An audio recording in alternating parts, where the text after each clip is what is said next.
finished talking all about how cheese isn't actually a mouse's favorite food and how cats don't actually have 9 lives. It's really too bad because I really like cats. But now we're moving on to bust some more crazy myths. That's right, Kate. And since we're blowing so many minds today, I think we should talk about something that affects each and every one of us every single day of our lives the second we step foot outside the door.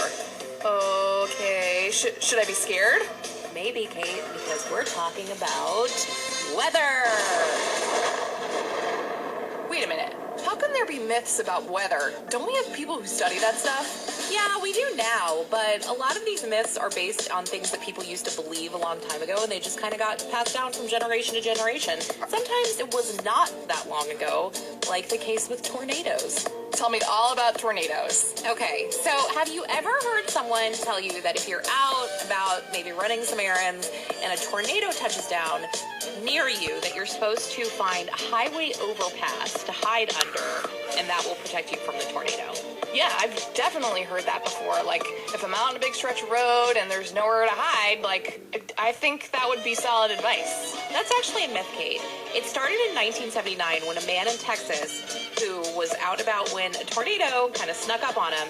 He crawled under a highway overpass to escape the destructive wind and debris of the passing tornado. You know that kind of little wedge where it slopes down and there's like a little triangle? Oh, yeah. Yeah, I know what you're talking about. Okay, so he managed to live and tell his story, and it became a documentary.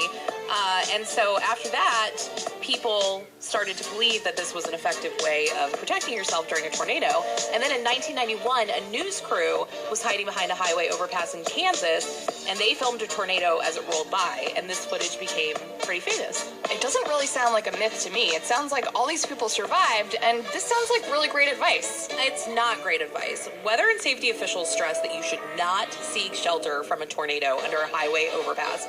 People sometimes think that crawling up the slope and tucking into the space under the bridge offers protection, but it almost always does not. Those 2 incidents that became famous were just kind of one-offs, meaning that that's not how it normally would happen.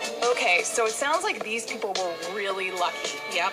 So what should I be doing instead? Well, the safest place to be in a tornado is in a basement or an interior room on the lowest floor of a building. And you should try to cover yourself with a mattress if possible, something that can protect you from the flying debris. So what if I'm out like the guy who hid under the overpass? He was probably driving somewhere, right? Yeah, so in that case, what you should do is get out of the car and get down really, really low, like the lowest spot you can find, like maybe a ditch. But it's important to get close to the ground because tornado winds are weaker at ground level, so they're less likely to sweep you away. That is probably one of the craziest and coolest things I've ever heard. I had no idea that tornado winds were weaker when you're closer to the ground. Did you know the strongest tornadoes are packed with enough energy to power 10,000 houses for an entire day? What? I think that maybe we should be tornado fact chasers instead of chasing actual tornadoes. Does that mean you have a crazy weather myth to bust for me? Oh, I do. So, Becky, have you ever heard somebody tell you that rubber tires and rubber-soled shoes can protect you from lightning? Yes, I have heard that, and that's why I feel super safe all the time during storms, because I am never without my rubber-soled tennies. Well, rubber is a pretty good insulator, so it's a material that doesn't conduct or transmit electricity very well. And lightning scientists do generally agree that you're safer inside your car than outside one. So this sounds pretty solid to me. Like, you got your rubber shoes, you got your rubber tires, you're safe from lightning. I'm not sure what myth we're busting here. I hate to tell you, but it is actually a myth that rubber protects you against lightning. So your tennies aren't really doing much for you. Why is that, though? So just that few inches of rubber is no match for lightning, which is incredibly powerful. One bolt of lightning delivers way too much power to be stopped by rubber. And as for your car, lightning can actually pass through the tires and cause them to pop. So, but you just said that lightning scientists agreed that you're safer in your car, so what's the deal? That's right. It's not the rubber on your tires that protects you. It's the metal shell of your vehicle. Lightning can actually travel through your vehicle frame and down to the ground. What are some other things I should know to do or not do if there's lightning around me?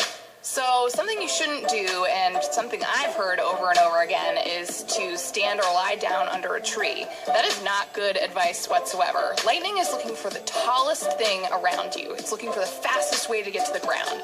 And because trees are really tall, and lightning is looking for that tallest thing, you should probably stay pretty far away. We have so many more myths that we need to move on and bust, but I'm not sure we're going to be able to top the weather myths. I know how we're going to. Ow.